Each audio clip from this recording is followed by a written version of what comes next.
Hello, everyone. Welcome to another astrology forecast. It's Dr. Claire Moon of Aligning Light Astrology, and today we're going to be talking about the Scorpio new moon that's coming up on Friday, November 1st. So, without further ado, let's bring up the chart. And please hit like, hit subscribe if you want to help me out on the algorithm today. I'd really, really appreciate it. Hit subscribe if you want to follow up, if this is helping you. And the best way to use this information today is if you know your rising sign. Excuse me. So many horoscopes really focus on sun sign astrology. That's fine. You can do that today. But I am going to be tailoring what I say based on rising sign. And then I can actually start to get a little bit more specific about the topics that this new moon in Scorpio might be touching on for you personally. So for instance, this Scorpio rising, this would be about their first house of mind, body, spirit, and general circumstance, which I will get into. On that note, you can skip ahead, of course. I'm going to have timestamps. And so skip ahead to your rising sign. I am going to do a little primer and talk about some themes that we can think about going into this, though. So please hang around for that if you want more information. But in this way, that we determine the rising sign, again, that just really allows us to hone in and get a little bit more specific. So, with that, I'm going to talk a bit about just general overview. What are the planets doing? Which planets are we interested in? And what is their condition? And then we can start to paint a picture of the quality of this new moon. Now, we have a new moon every month, every 28 days or so. And it's not in itself, a major event. It's not a solar eclipse like we had last month. In fact, this is the first lunation that we've had in a minute that's not supercharged by eclipse energy. So that's one thing to consider. Another thing to consider would be that this is a Mars-ruled lunation. And this Mars is in an opposition with Pluto. And so, all right, maybe let's dial right back up a little bit of that superchargedness in the sky at this time. All to say, okay, it's not an eclipse. A new moon happens every month. It's a new chapter opening up every 28 days that we can use. But this one in particular seems a little pressurized. So I'll just cut to the chase. It doesn't seem like a very warm and fuzzy new moon. It is not a new moon that I would be making my rituals on or doing really important ritual work on unless it fits the intensity that is in this sky. And unless it really fits the themes that I'm going to talk about, then go ahead, do what you will with it. Especially if you are a more experienced astrological magician, I'm not going to tell you what to do. You know how to harness the sky. But this would not be like beginner kind of entry level working with the sky type of energy. So one way to really prioritize and say, all right, if this is not necessarily a warm and fuzzy sky, if this sky looks a little bit challenging on the 1st of November on that Friday, how much do I necessarily need to mind my P's and Q's during this time? And I would say and now if some of these terms are going to be unfamiliar for you, that's totally okay. Skip it. Don't worry about it. But if you do annual profections, if you do solar returns, if you do any kind of timing technique where Scorpio might be an activated place for you, or if Mars is a time lord for you, say if you're in a profection year that's activating Mars, Aries, Scorpio type of things, as well as if you have the sun or the moon activated as a time lord this year, then the lunation cycles, especially the moon, going to be more impactful, more important. In general, we just want to watch the planets a little bit more closely, well, a lot of bit more closely when they are a profected planet, when they're a time lord. So if that's sun, moon, or Mars for you, then this one might show up a bit more vividly for you. You might notice these themes a lot more loudly. If that's not you, if you're like, nope, I'm in a Jupiter year, I'm in a Mercury year, then this lunation might not really register on the Richter scale as highly for you in your experience of it. So those are some ways to kind of figure out how important is this going to be for you. And then, of course, if you have personal planets, placements that are especially in like this first 10 degrees or so of Scorpio, or in the first 10 degrees of fixed signs like Scorpio, Aquarius, Taurus, and Leo, then this lunation might be a little bit louder for you as well. You might notice it a little bit more. Okay, so now we know how best to use this information, finding your rising sign. We know a little bit about who might be most affected by it. Then we can start to consider, all right, how are these folks doing? How are Sun, Moon, and Mars doing? And one of the first things that really caught my eye was the mutual reception between Mars and the Moon. So Moon is in Mars's sign, and Mars is in the Moon's sign. And so, especially Moon Mars, they're both on the nighttime sect. They're both nighttime planets. They're on the same team and they can see each other by an aspect. They've got a sign-based trine here. By degree, it's a little bit more squarey, but it is a sign-based trine. And they're in each other's signs. And so that makes their connection really strong, makes it stronger than it would be otherwise. And this is the one kind of big mitigating factor that I am going to put in place here, saying there's a potential for this to be constructive. It might not be the most comfortable new moon ever. It might not be the most, if we think about a new moon being beginnings, starting things, initiations, it might not be the most comfortable one, but it could be really productive or constructive in some way. And being we have Saturn here also in this water trine that's really here, I've been using the word galvanizing as a way where some of these intense, more extreme energies of Mars and Saturn might be strengthening things in some way, or strengthening, even if it's just our resolve, especially resolve with Scorpio. So there's that. Now, one caveat to that caveat. I heard you like caveats. Mars, it struggles in certain ways in Cancer. It's in its fall.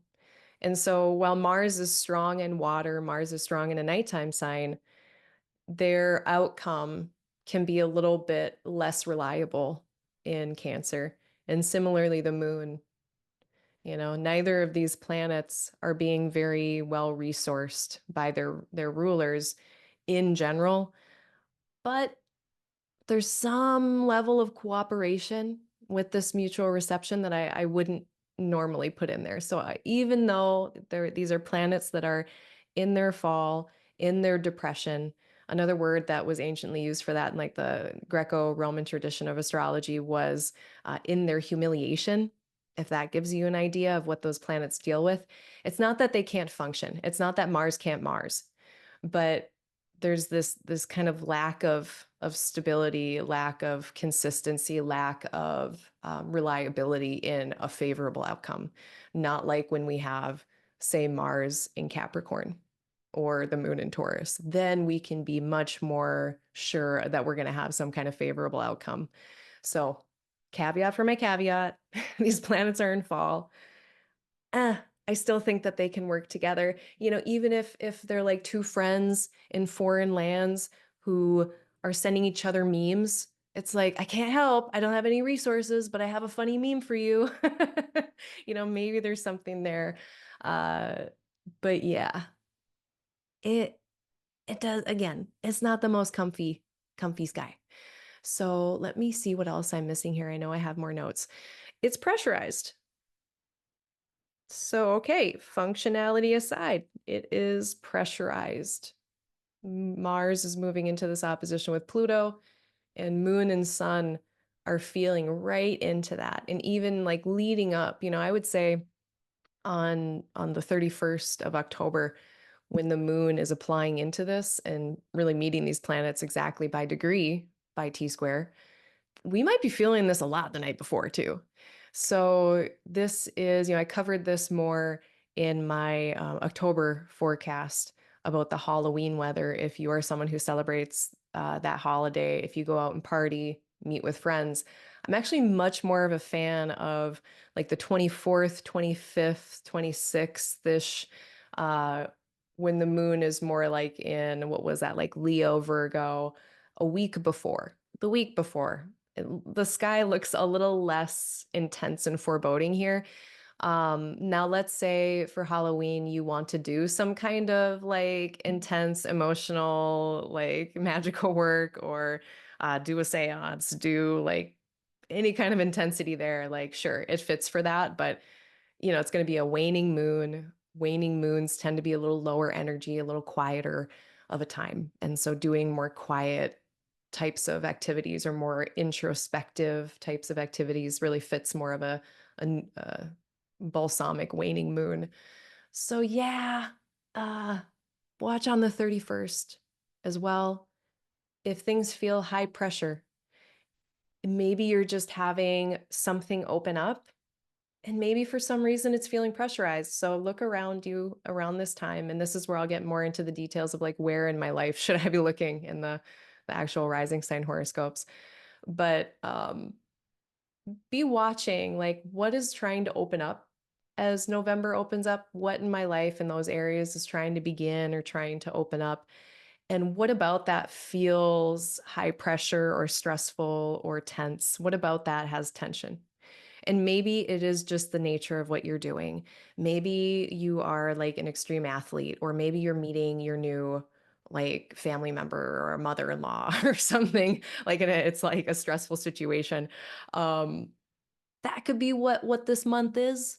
I'm not sure, but look for those situations, and at least if we can map them, spot them, label them, then they become less of an emotional issue sometimes if we can just kind of get ahead of it that way. Um, what else about this? It is pressurized. Now, Mercury. Mercury is visible in the sky. Our planet of communication is visible. They're bright, they're direct in the evening sky. And they are going to be able to help us think through things, plan, be more logical, rational than what water always affords, which neither is better or worse. It's more about balance for me. It's like using your head and your heart, both of them. Now, sometimes the situation is going to come up where, yeah, I need to use my head totally or my heart totally. But this really, Mercury being visible and direct, allows us to have our head and our heart going on at this time. So I like to see that we can talk through things, think through things. But on that note, especially being there's a bit of a degree-based square happening between Mars and the luminaries, is the notion that adrenaline takes about 15 minutes to start to dissipate in the body, at least, depending on who you are and how much adrenaline there is in there. So if for whatever reason, especially if you're having like a relational thing, like a conversation, or if you are just engaging with content, maybe you're by yourself, but you're engaging with content that is upsetting, and there is no shortage of upsetting content for us to run into out there. If that's happening and you're noticing yourself getting upregulated or just jazzed up, whatever words you want to use, know that, taking yourself out of that environment and just hanging out for 15, 20 minutes can oftentimes reverse whatever trajectory you were going in, especially if it's a trajectory energetically you don't want to see yourself going, like one with anger or resentment or rage or some kind of emotion that not bad or wrong or anything like that. It's just valuable information, but not always the best in the moment. So know that around the end of October, the 10th, 10/31, 11/1, 11/2, as we change month into the next month, we may have to be watching our internal selves, watching our body a bit, and just noticing the signals that are coming from our bodies. Uh, that brings me to another theme.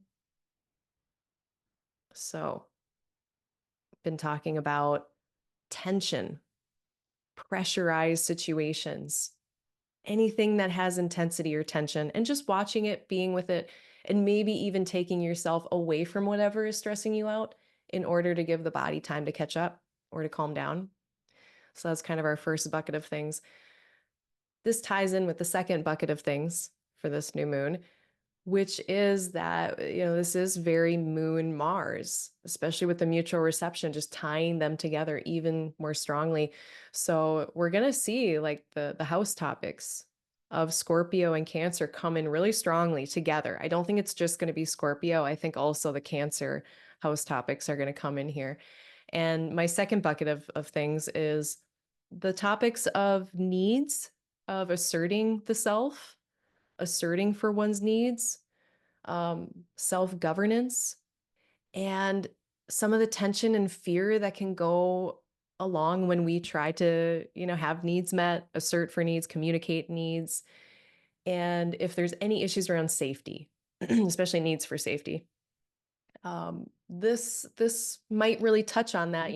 At least at least in America, we've got this election coming up, which is such a doozy every 4 years, but especially this one.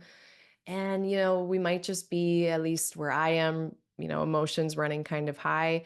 And so thinking about, all right, what does my body need to feel safe right now? What do I need to feel safe right now? And, making sure that whatever, that is, it's not like, harming someone else in order for you to feel safe. But, I'm thinking about moon, the body, the material situation, and how Mars and Scorpio and Cancer all have protective functions, very protective energy in the sky, very protect. So if there are a lot of intensities or tensions or feelings happening or just intense thoughts, sometimes like that kind of very singular focused line of thought, if that's coming up, then asking what needs aren't being met, where might I be having protectiveness happening, and then do what you will with that. So that might do around the 31st of October and the 1st of November and the 2nd of November. Maybe this is a whole lunation cycle that opens up where maybe there's going to be more assertion of needs the whole month ahead. And maybe that this is some opening up of that. So watch for those themes coming in as well around needs, safety, and protectiveness. And then, why I'm kind of thinking about this too is when we bring in like the bound lords, we can see that Mars, the ruler of this lunation, the ruler of both Sun, Moon, and Mercury, they are in a bound of Saturn. And when Mars is in a bound of Saturn, then Mars is going to be acting slightly on behalf of what Saturn might be wanting, or what might be Saturn be about. So how might Mars act in a Saturn way? And it's like acting based on doubt, acting based out of fears, acting based out of rejection, or a perception of rejection, or even a threat of rejection. That Saturn stuff can get really separate. Already Mars is separating, but then Saturn brings distance, and distance is great sometimes. Sometimes it's necessary. But when it's like an othering or an exclusionary kind of thing, that can be a little bit more tricky or harmful even. So I'm thinking about Saturn coming in here too, and how that might be adding a little bit of tenderness to the potentials. Now, one way that this could go completely different would be a lot of like back into those words of resiliency, resolve, putting motivation and discipline together. Lots of passion, lots of intensity being in Mars's decan. You got to talk about Venus. She's in here a little bit too, but Saturn is definitely putting in some notes here that might add to themes of exclusion, rejection, limitation, delays, but also discipline. So last thing, looking at Sun and Moon at 9 degrees of Scorpio, that means that puts them in the bound of Venus. I have two minds about this. One is that, okay, so when the weather person is like, chance of partly sunny, partly cloudy skies. This is pretty cloudy skies with a slight chance of sexiness, sensuality, and intimacy. Ooh, so that could be a fun little secret menu option for those of us who have the correct setup and context.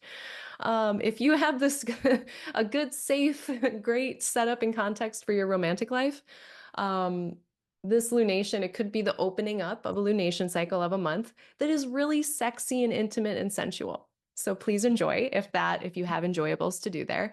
I think about Venus being connection, and in Scorpio, we have really deep connection, really a lot of vulnerability, which can be difficult to move through. But on the other side of that, that deep intimacy that you can cultivate with someone over time.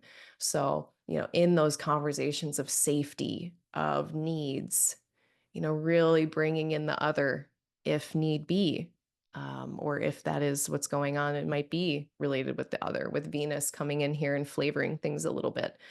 Um, I think those are most of my points. I I'm not going to bring in Uranus too much. Mercury had just gotten out of an opposition with them, but let's just, I guess know that they are able to witness this. They're kind of close to Mars. I don't think it's going to be the strongest influence, but if there is, like, there could be, in this next month, a chance for insight, breakthroughs, some kind of interruption or disruption, but potentially in a helpful or good way. I don't think it necessarily has to be in a bad way.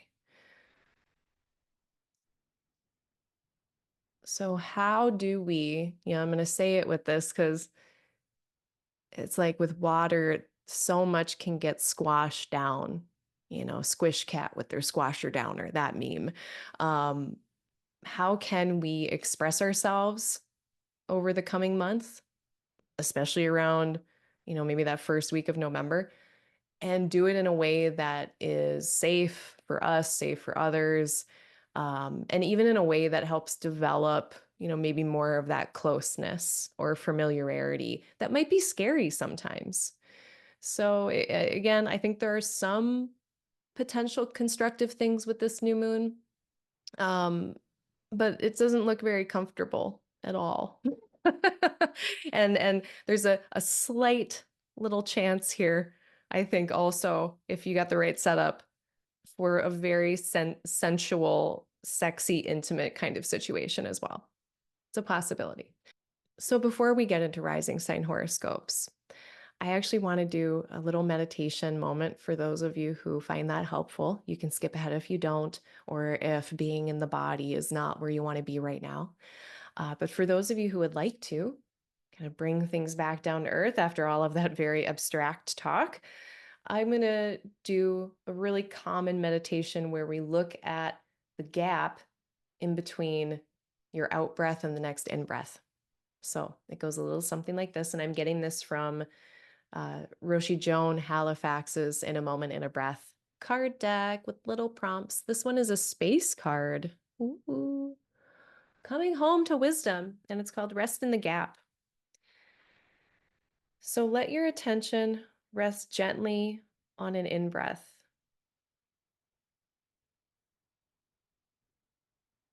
On the out-breath, relax into your body.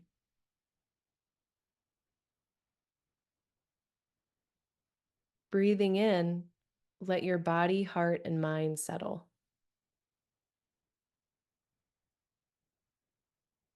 Breathing out, feel the release.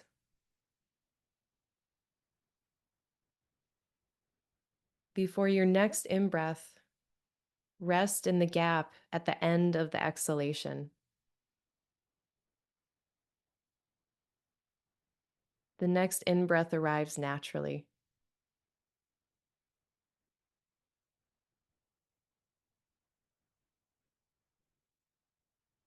And I love this meditation for new moons especially, because it's one of my favorite metaphors for the lunation cycle, going from balsamic to new, all the way to full, and then waning back down into a new moon again.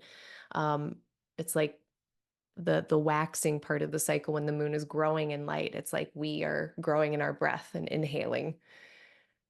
And then the full moon happens as you're at the height of that breath. Your lungs are full of oxygen, your heart and your lungs are pumping blood around and doing all of the kind of oxygen exchange is like at its max, when your lungs are full of air. There's so much action happening, just like a full moon, with gas exchange. Uh-oh, nerd alert. But then as you exhale, that's like the waning moon. We're releasing the air. We're releasing our carbon dioxide. Trees can pick it up. Great. And then as we get to the end of that exhale, it's like the balsamic moon. It's like that moon that's that last 45 degrees or so of the cycle where you can't really see it anymore. It's losing light.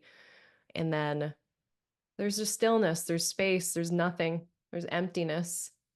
And that's how I like to treat new moons, like a still space where we can just take a moment, rest in the gap, rest in the emptiness after having gone through the whole last cycle, releasing everything, hopefully, or at least for this round. And now regrouping and getting ready to start off on the next 28-day journey. So, what new things might be trying to open up in the Scorpio house topics? Let us move into rising sign horoscopes and start with Scorpio Rising.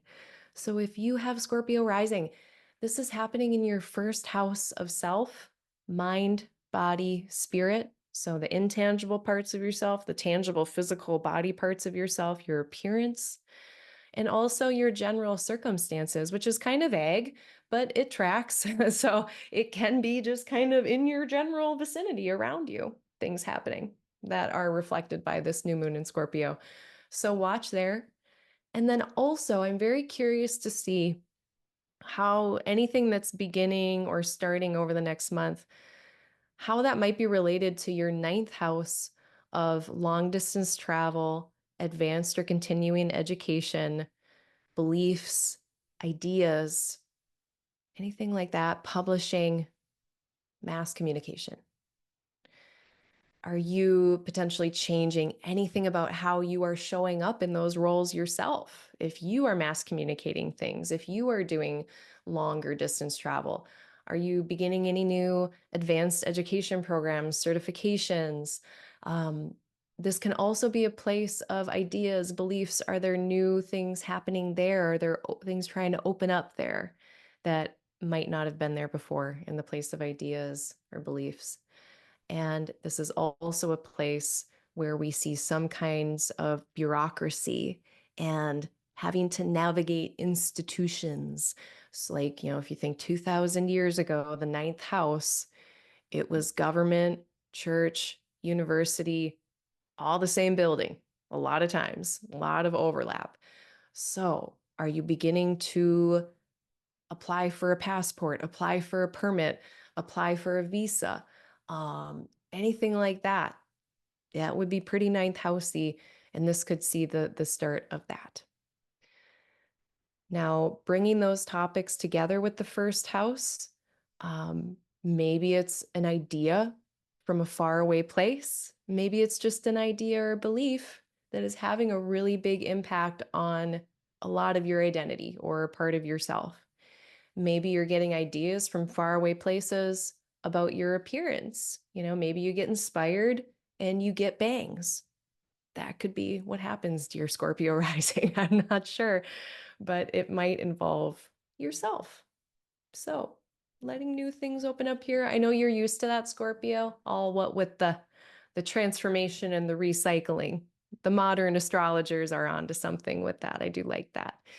Okay, that's what I have for you, Scorpio rising. Good luck with this lunation. Take care of your needs. And I guess last thing with Scorpio rising, how might your beliefs, your philosophies inform how you take care of yourself or manage your regular environment? That's what I will leave you with, dear Scorpio rising. So for Sagittarius rising. Now we have this new moon happening in your 12th house. Now, the 12th house has a number of really important topics. I like to break them down into like 15 things, but if I had to coalesce them all into, a few buckets, it would be isolation or being alone, exile. It can also be mental health, emotional health, spiritual health matters, as well as chronic suffering, chronic challenges, long-standing challenges, and the navigation of suffering in general. So, spirituality, suffering, isolation or solitude, and this comes up more than you would think, but large and deadly animals. There's a lot of farm people out there. There's a lot of people who are, into horses.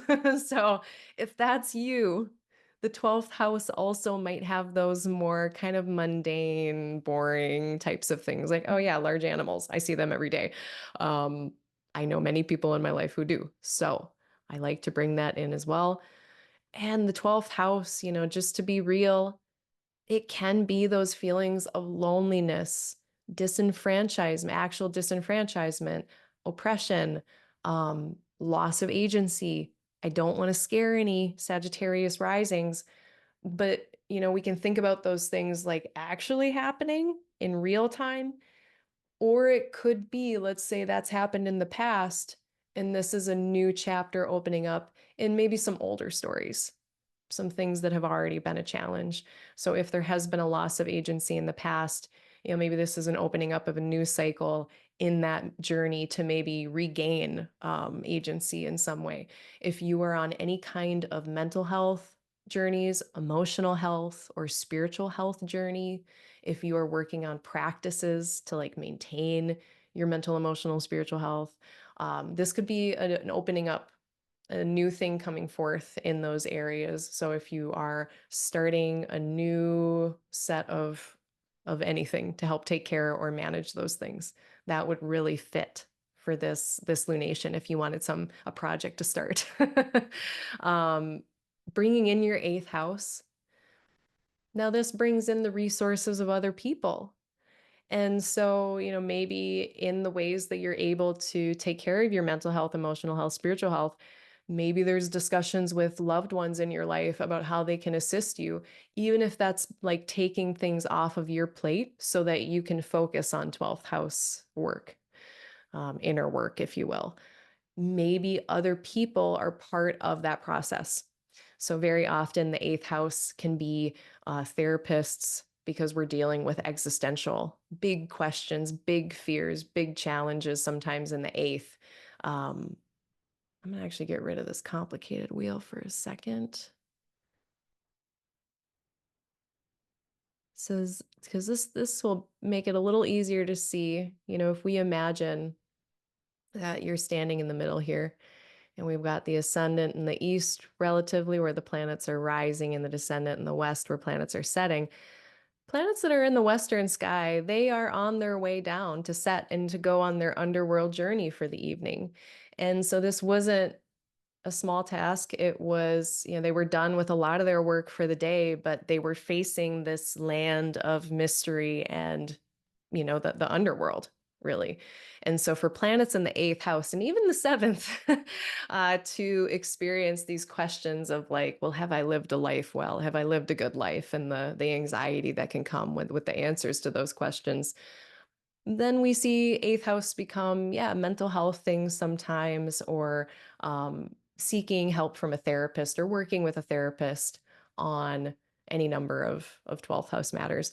And I should expand it. This goes, 8th house helpers goes way beyond therapists. Any trusted adult who you can share your heart with in a safe way.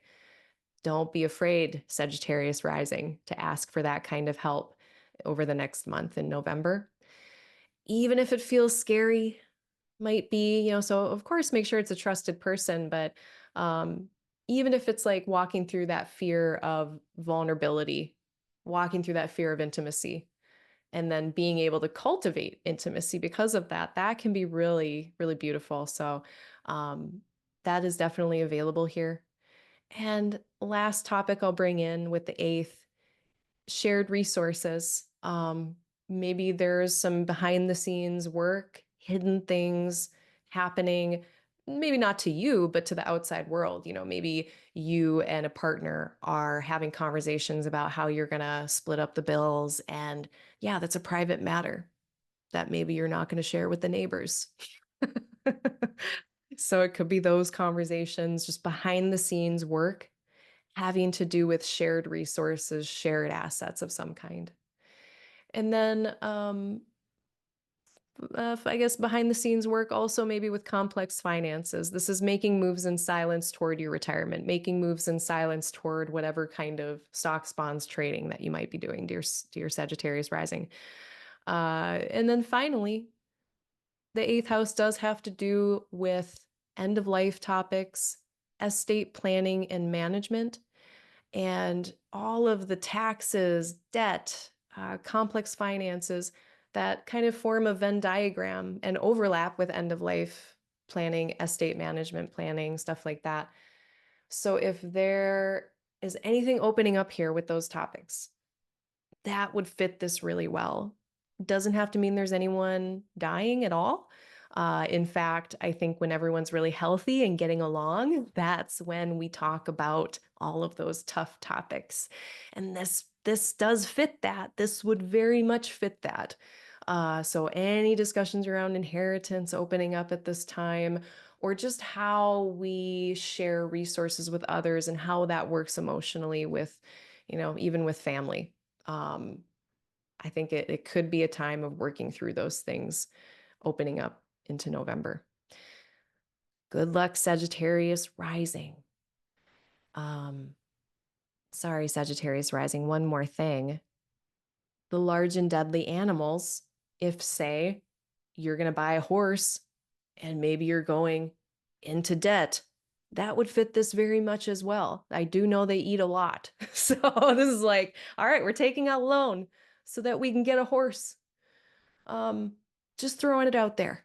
Okay. If you're having kind of a news cycle opening up with how you spend complex finances, having to do with livestock, that could also fit this. That's what I have for you, Sagittarius rising. Okay. Capricorn rising.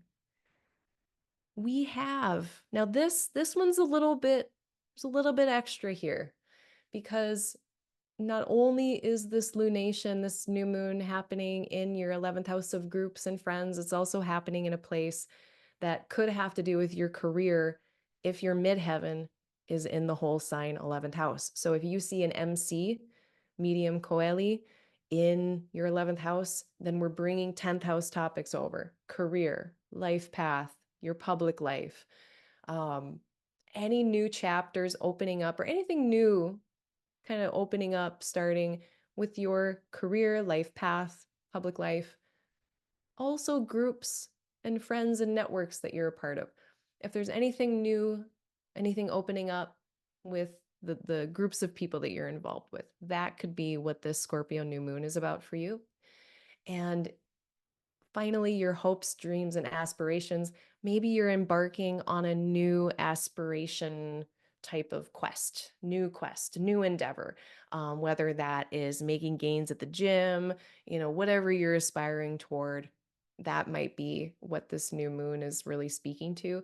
And it might have something to do with partners. Maybe this is, you know, meeting new groups that lead to really important one-on-one contacts. Or maybe your best friend introduced you to a really cool group, or your partner or someone is getting you involved in a new thing, a new group. So it could be something to do with a partner as well, whether that's a business partner, a romantic partner, or like a best friend type person. And then finally, for Capricorn Rising, this could be a new start with clients, with one-on-one, more business associate type folks in your life, especially if your midheaven is in the 11th, then that would be could be very career focused. If you are someone who works with clients or works on kind of a one-on-one basis with people in your work. Could be a new thing opening up there, or a beginning opening up there, or just a good time to initiate something with clients, especially if it meets these criterias of difficulty or intensity, you know. Let's see. I think that's mostly what I have with Capricorn rising. I guess just know that this is in your peopling place. So extra notes of relationality and others being important in this new moon in Scorpio on the 1st of November. And that brings us to Aquarius rising. So, Aquarius rising, this is in your 10th house of career, life path, public life, and legacy. Kind of what you're known for, what you leave behind. So, anything new opening up, new chapters in career or life path. And this may tie in to your 6th house where Mars is. So, the 6th house is a place of labor. It's a place of toil and just the daily things that you must do, whether that is clocking into a job, feeding yourself, showering, taking care of yourself or others. It can be that place of duty and obligation in the 6th, kind of things that we don't necessarily want to do, but we have to do. And then the 6th can also be disease, recovery from disease, illness, and maintaining of health, all of those maintaining things in order to avoid illness. And then with the 6th, we can also see service, activism, insofar as the 6th is usually uncompensated labor or poorly compensated labor, anywhere from really horrible exploitative practices like slavery having to do with the 6th, all the way to wage paying, kind of bill paying labor, and then kind of culminating with I'm not getting paid for this, but I choose to and I consent to. And then it's service or, activism. And we see war, conscription, conflict in the 6th. This is a place where Mars finds their joy. I know Mars is in their depression here, or sorry, in their fall, but Mars is kind of powerful, for better or for worse. Like they're not doing nothing in the 6th. I know the 6th can kind of drag planets down, but Mars is definitely still doing stuff in here for Aquarius risings. And so if you are, finding that this new moon, new things opening up with career, new things opening up with life path, if it's having to do with just straight up labor and career, it could really be just singularly about that. New paths in life opening up related to health, wellness, or disease or illness. Um, and then also just with any kind of activism paths, if you're going on any kind of roads of service or activism, it could be a beginning of that. And then finally, the 6th house can be about smaller animals, domesticated animals, pets. So if you have any pets, this could be some new chapter opening up related to them, or a good time to have a new start related to them if it is something that might be more on the difficult side of something to deal with. If that's beginning now, yep, that would very much fit. Now, I will say, being Pluto is pretty close to Aquarius here. Um, I said this with Capricorn rising. I'm going to say it with Aquarius rising, especially like early Aquarius rising people. This could get kind of funky relationally. So with you and the other, whether that's business partners, romantic partners, clients, tread lightly. I don't want to make anyone paranoid, but it is a bit of a spicy sky when it comes to others. And so while I think most of this new moon in Scorpio for Aquarius risings is going to be more around like career, vocational topics, or just the daily grind, or even health, wellness, uh, there's this other kind of thing that's kind of speaking toward relational components to this sky, you and the other, and something changing or some effort happening there. It could just be busy. You could just be really busy. So I guess rest. Make sure we're all resting. I'm an Aquarius rising. I need to tell that to myself. Okay, so that's what I have for you, Aquarius rising. Good luck. And then we have Pisces rising. Speaking of fluids, a water sign. appears. And we've got this happening in your ninth house of long distance travel or faraway places, continuing or advanced education, mass communication and publishing, beliefs, ideas, philosophy, and I'd be remiss to say, of course, the ninth house is about astrology and divination. So if there's anything opening up, any new things coming open here in any of those topics for you, that would really fit this new moon.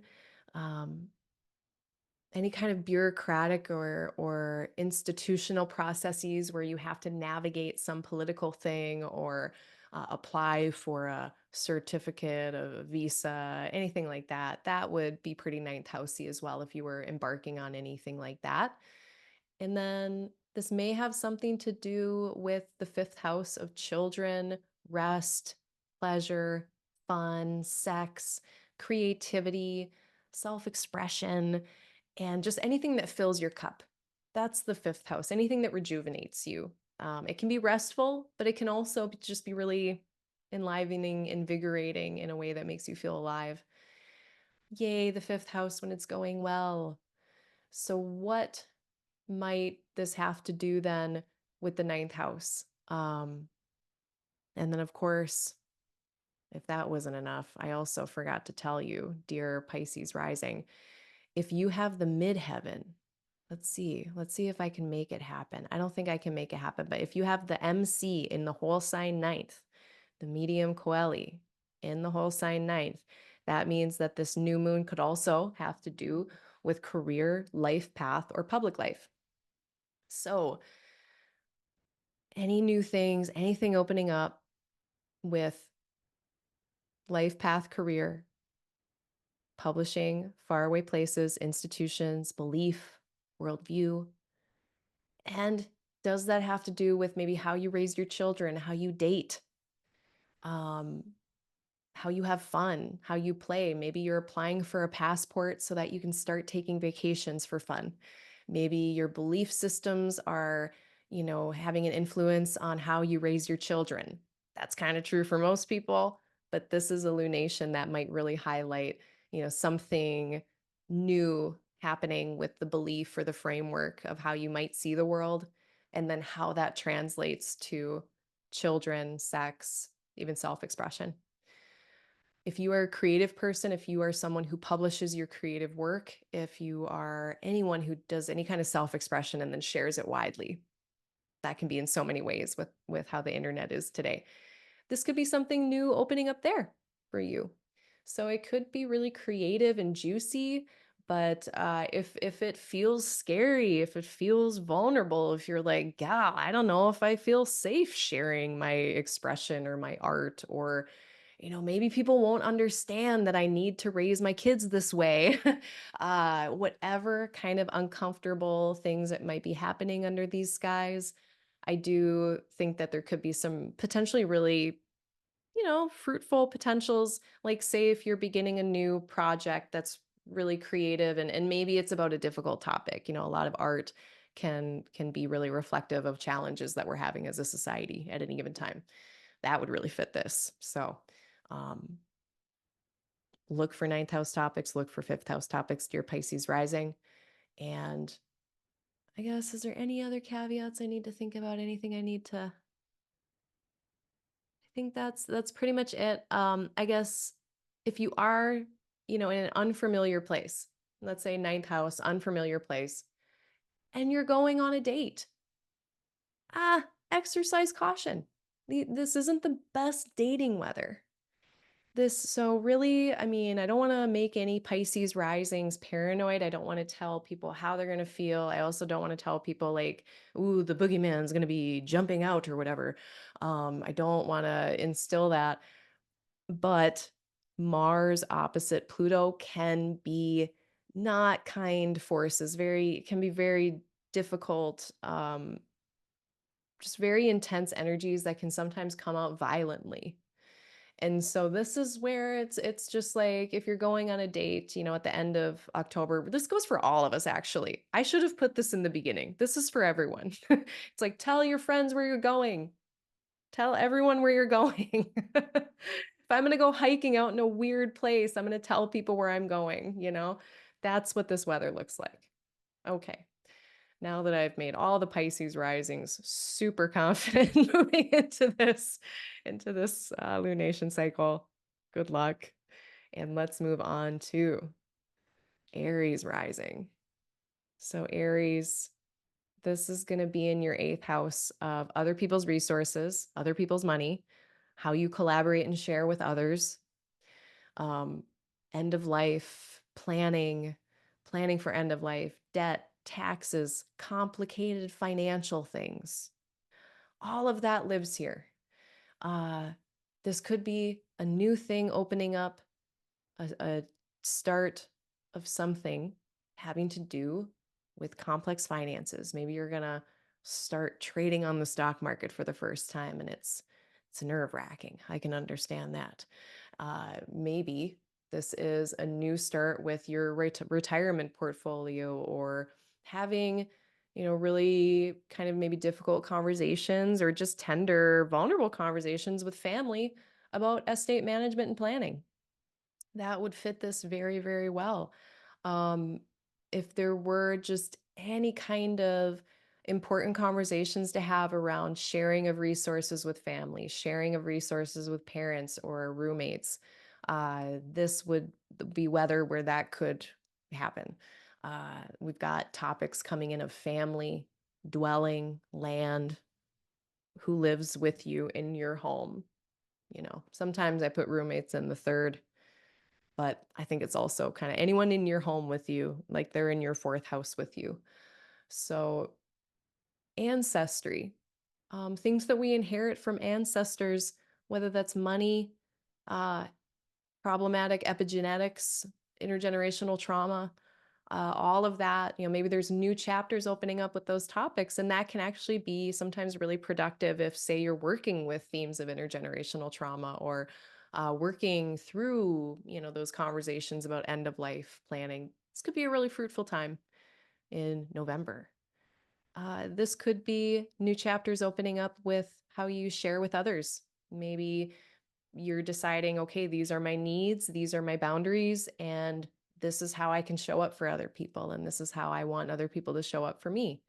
So that kind of exchange, is it fair? Is it reciprocitous?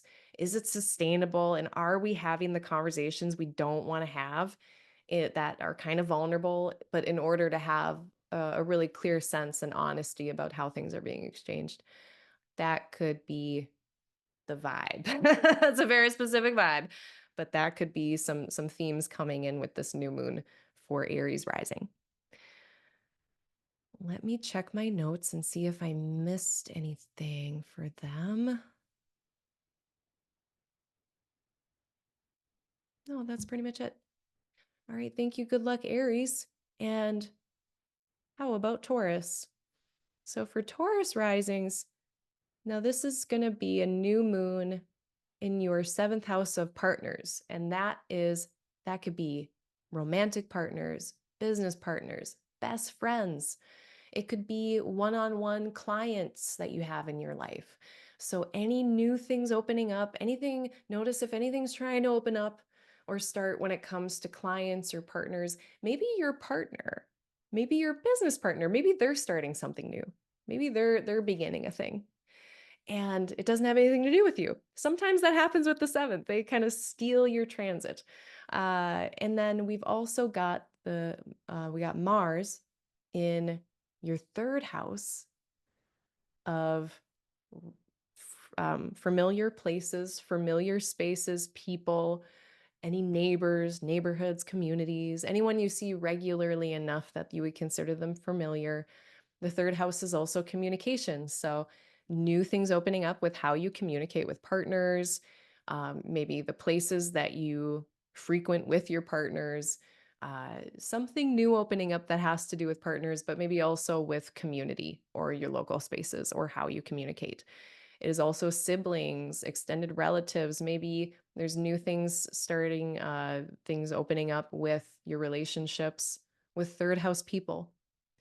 And when it comes to that sense of water, vulnerability, intimacy, and being this is showing up in a place of communication. If the new moon was accompanied by some maybe sensitive conversations, important conversations that you just really want to go well, so they're maybe kind of pressurized because it's like, I don't want to say the wrong thing. Like that could be a theme for this new moon for Taurus risings. So just take care of yourself moving toward the end of October into November, and know that if other people, your really important one-on-ones, if those folks are also, maybe it's them going through more of the tender things and having to talk with you about that, that could also be the case as well. It may be you kind of supporting them through some kind of new thing. Um, yeah, that's what I'll say about that. I don't think, let me just check my third house notes and make sure I didn't miss anything. Yeah, and if your IC is there, it actually is showing that right here. So this could also have to do with partners and family or home or living situation, partners and land, uh, ancestors, intergenerational trauma, and how that might influence partnerships or the way that you're able to partner. Um, any kind of work or happenings that are opening up with any of those fourth house topics of home, parents, land, dwelling, ancestry. All of that is a possibility here too. So it could be third house people, could also be fourth house people like parents. So it's kind of for Taurus rising, it's kind of expanded. It's covering that whole swath of just all the people. So this is very people-y. This is a very people-y one. So good luck, Taurus rising. And with that, let's move on to Gemini rising. So Gemini rising, this is going to be a new moon in Scorpio in your sixth house of labor, toil, health, and pets. Now, the labor and the toil of the sixth house can range anywhere from very non-consensual exploitative labor or slavery, all the way to bill paying wage labor, all the way to I am consensually not being compensated and I am doing this out of the heart of service, or I am doing something out of sacrifice, maybe activism. So a lot of nuance there in the sixth when it comes to the type of labor that might be happening. So if new things are starting, or there's a new chapter opening up with your labor, Gemini rising, that would make sense for this new moon. If there are new starts in how you are approaching your work, even if you don't tell anyone about it and it's just happening inside, like I'm going to approach this job differently or this task differently, that would really fit. New chapters with how you engage in health topics. Maybe there are new kind of routines that you're starting or new endeavors in your health department for Gemini rising. Um, this can also be a place of pets. And so any new chapters opening up with pets, anything that's a new start having to do with domesticated animals or smaller animals that you're around.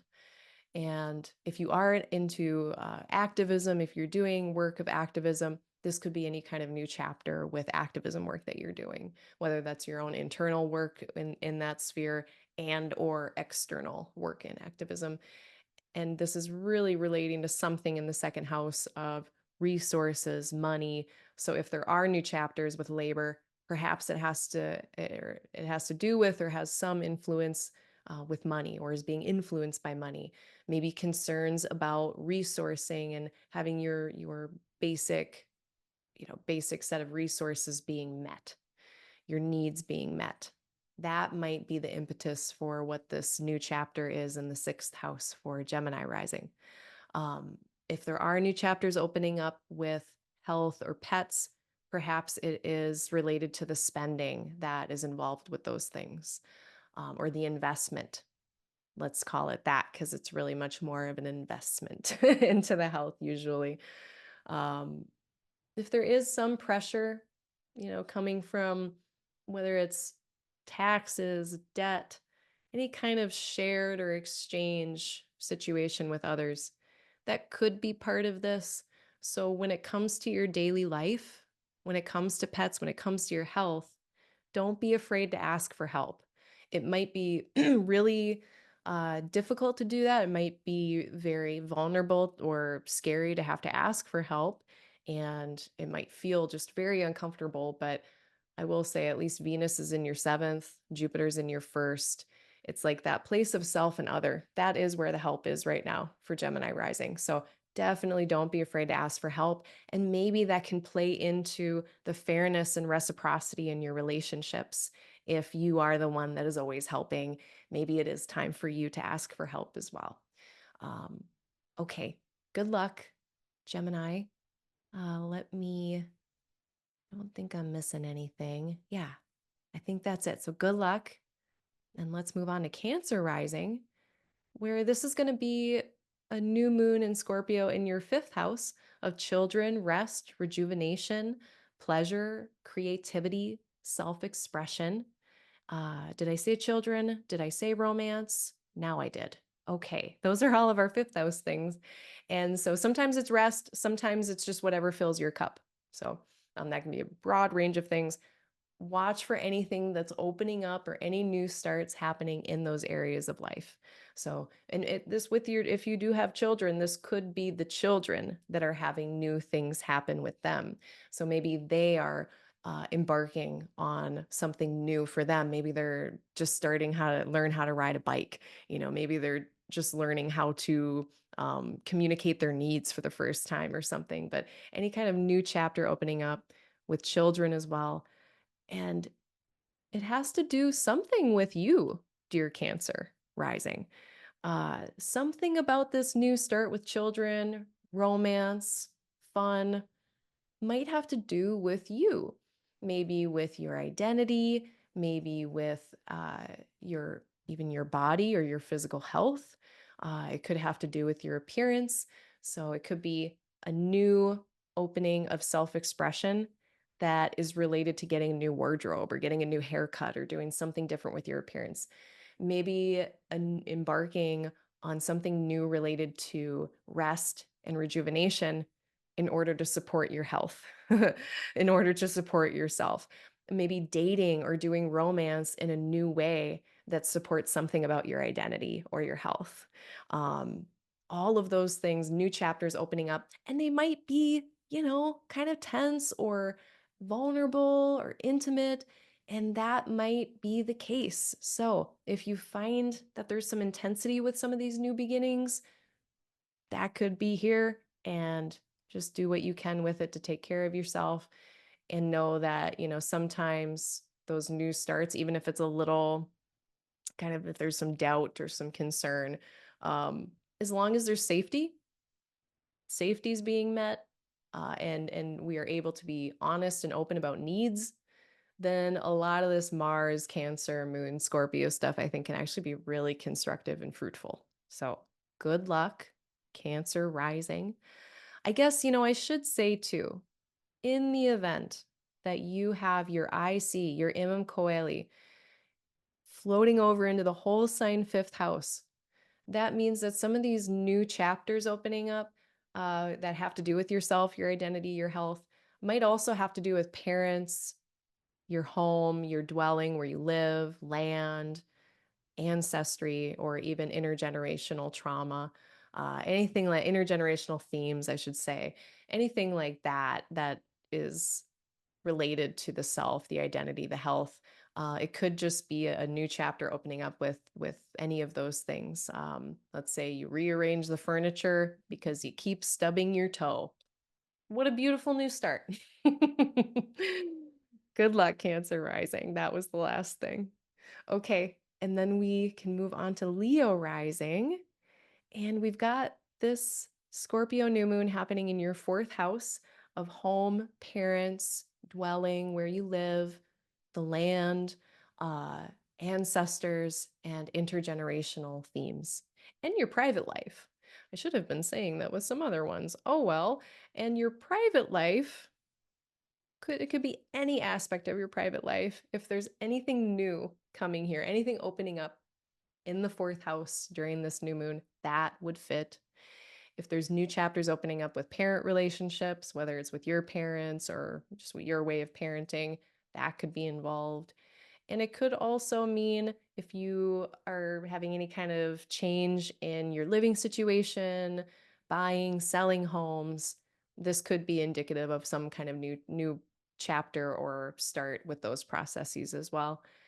It may have something to do as well with 12th house. So the 12th house has a lot of things going on in it, but my big ones are spirituality, spiritual, emotional, and mental health and related practices, suffering, struggles, challenges, especially long-standing challenges, chronic health challenges, and hidden things. Not always mysterious. Sometimes we are very aware of them, but other people might not be aware of those things, and so they are hidden. But that doesn't mean it's always hidden to you. Um, it can also be, if this is relevant, this might not be relevant, but large and deadly animals. That is a common 12th house thing insofar as people are farmers, they have livestock, and there are horse people that exist. So this could be a new chapter with any kind of dwelling having to do with larger animals.